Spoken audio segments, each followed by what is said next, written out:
is willing to conduct free and fair election, not INEC. It is the president that is the commander of military and paramilitary and all security agencies that will be deployed in the entire 3 states where this election will take place under his own command to ensure that the environment is conducive for INEC to deploy sensitive and election materials. In a situation, and which is also in our own laws, if the environment is not conducive, INEC cannot deploy election materials. So the possibility of having election depends on how conducive the environment is. And it is not the job of INEC to deploy security agencies. INEC's responsibility is to report the situation on ground. And I'm happy to state clearly, our last meeting with INEC, the chairman of political parties, the INEC chairman was very explicit on the situation on ground regarding the 3-state election. The INEC chairman was worried of the level of insecurity on ground, and he also assured us that they are going to have meeting with the service chiefs in the office of the NSA. That meeting took place, and all of you have a glimpse of the assurances given by the National Security Advisor and other service chiefs that they are prepared to deal with any situation that will hinder the process of free and fair election. Let us hope that they will do the needful, the environment will be conducive, element of rascality will be handled accordingly. But my appeal to the President and Commander-in-Chief is as follows. One, our democracy is under tremendous trial. Our democracy is undergoing tremendous challenges.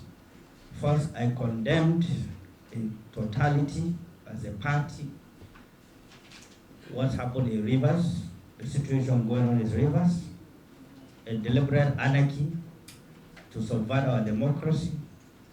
Anybody who is conversant with our geopolitical interests in Nigeria, you knew that tampering with electoral process in Rivers, in Kano, in Lagos, and other places means you want to pull down democracy in Nigeria.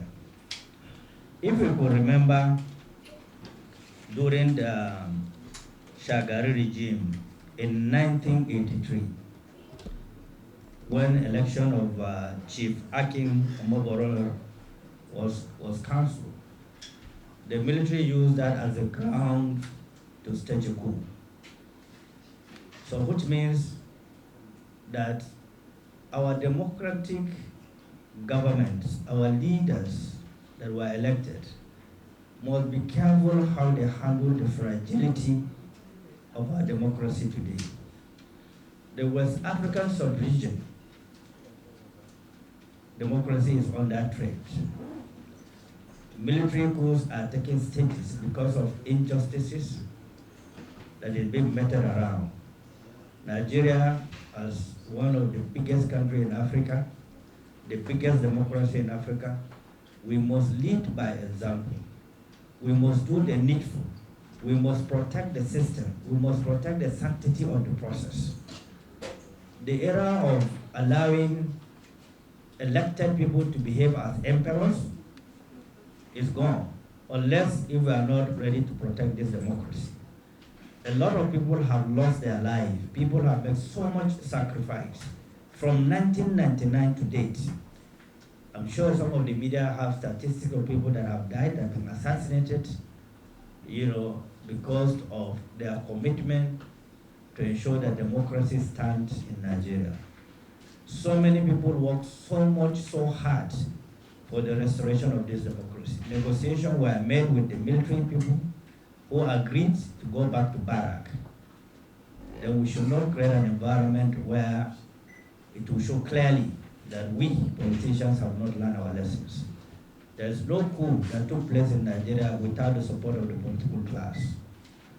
And we are worried because looking at the situation of Kogi states, which we as a party, we have documented all the atrocities that have taken place.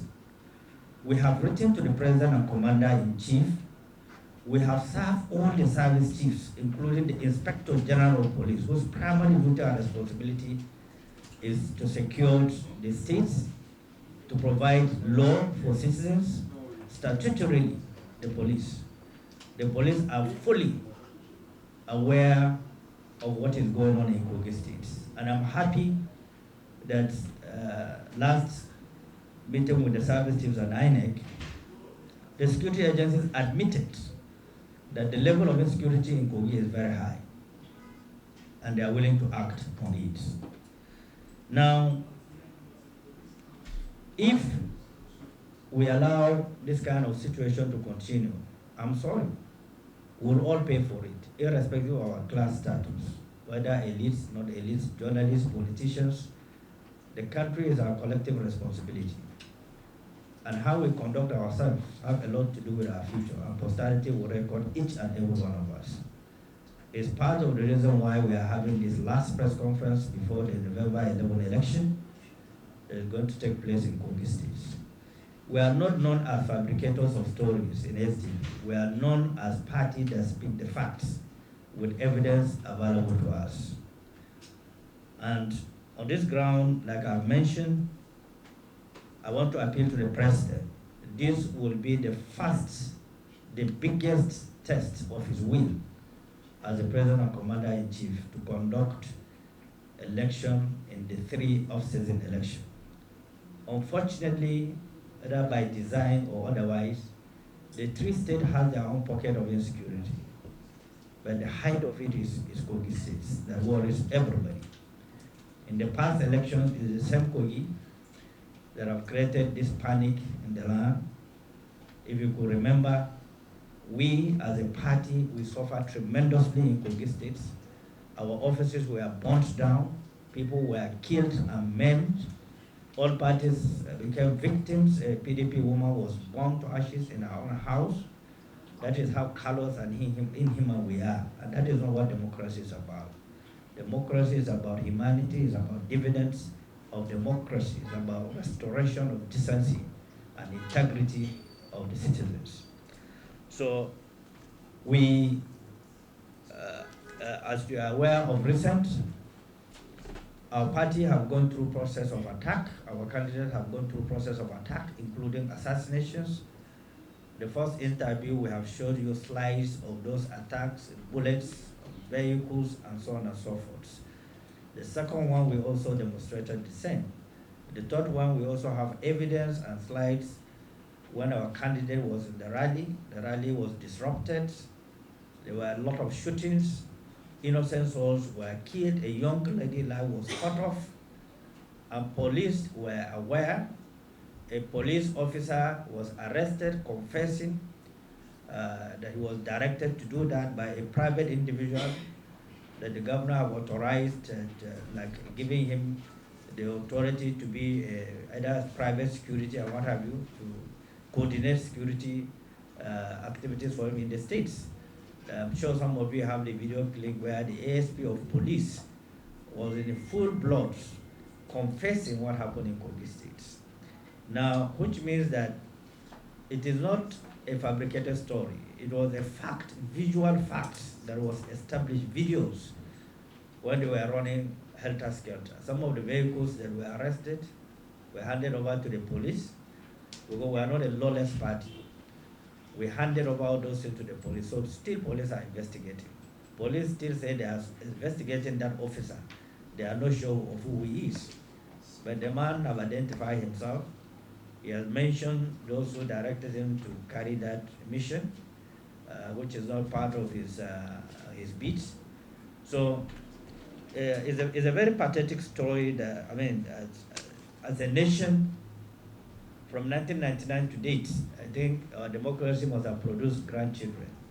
So we are not experimenting anymore. Whatever we do is out of recklessness, out of barbarism, out of greed, out of desperation by some people to subvert this democracy. And some of us that have suffered, invested on our life, from the registration of parties to where it is today, we cannot sit down aloof simply because we are afraid of anything. We are not afraid of anything. The government belongs to all of us. We are all shareholders in this government. No single individual have more shares in Nigeria than all of us that are here. If there is anarchy, we'll all be running helter-skelter. Our primary duty is to safeguard and protect this country. I also want to draw our attention, because of this fragility that I'm talking about and the need for the president to do the needful by deploying efficient and effective security agencies for this election to take place. If some of you have listened to valedictory session of Justice Tijo Aliyu, you will attest to the fact that we are in a very serious and precarious situation in this country. Judiciary is the oldest arm of government in Nigeria. We have 3 arms of government: legislative, executive, and the judiciary. But judiciary happened to be the oldest. Even during military regime, you'll find judiciary. But again, the kind of setback we are having on some judgments, led to the decay that we are going through. You have no right as an ordinary citizen to go to court and get it done unless you do otherwise. This is a great disservice to the country. We hope and we pray that the judiciary will watch itself, because those that are inner cycle to the position of the Court of Appeal, Federal Court, to the Supreme Court, to be making such kind of statement in their valedictory session speak volume about how we run this country. And I do hope that the President and the Commander-in-Chief, who have an oversight function, both in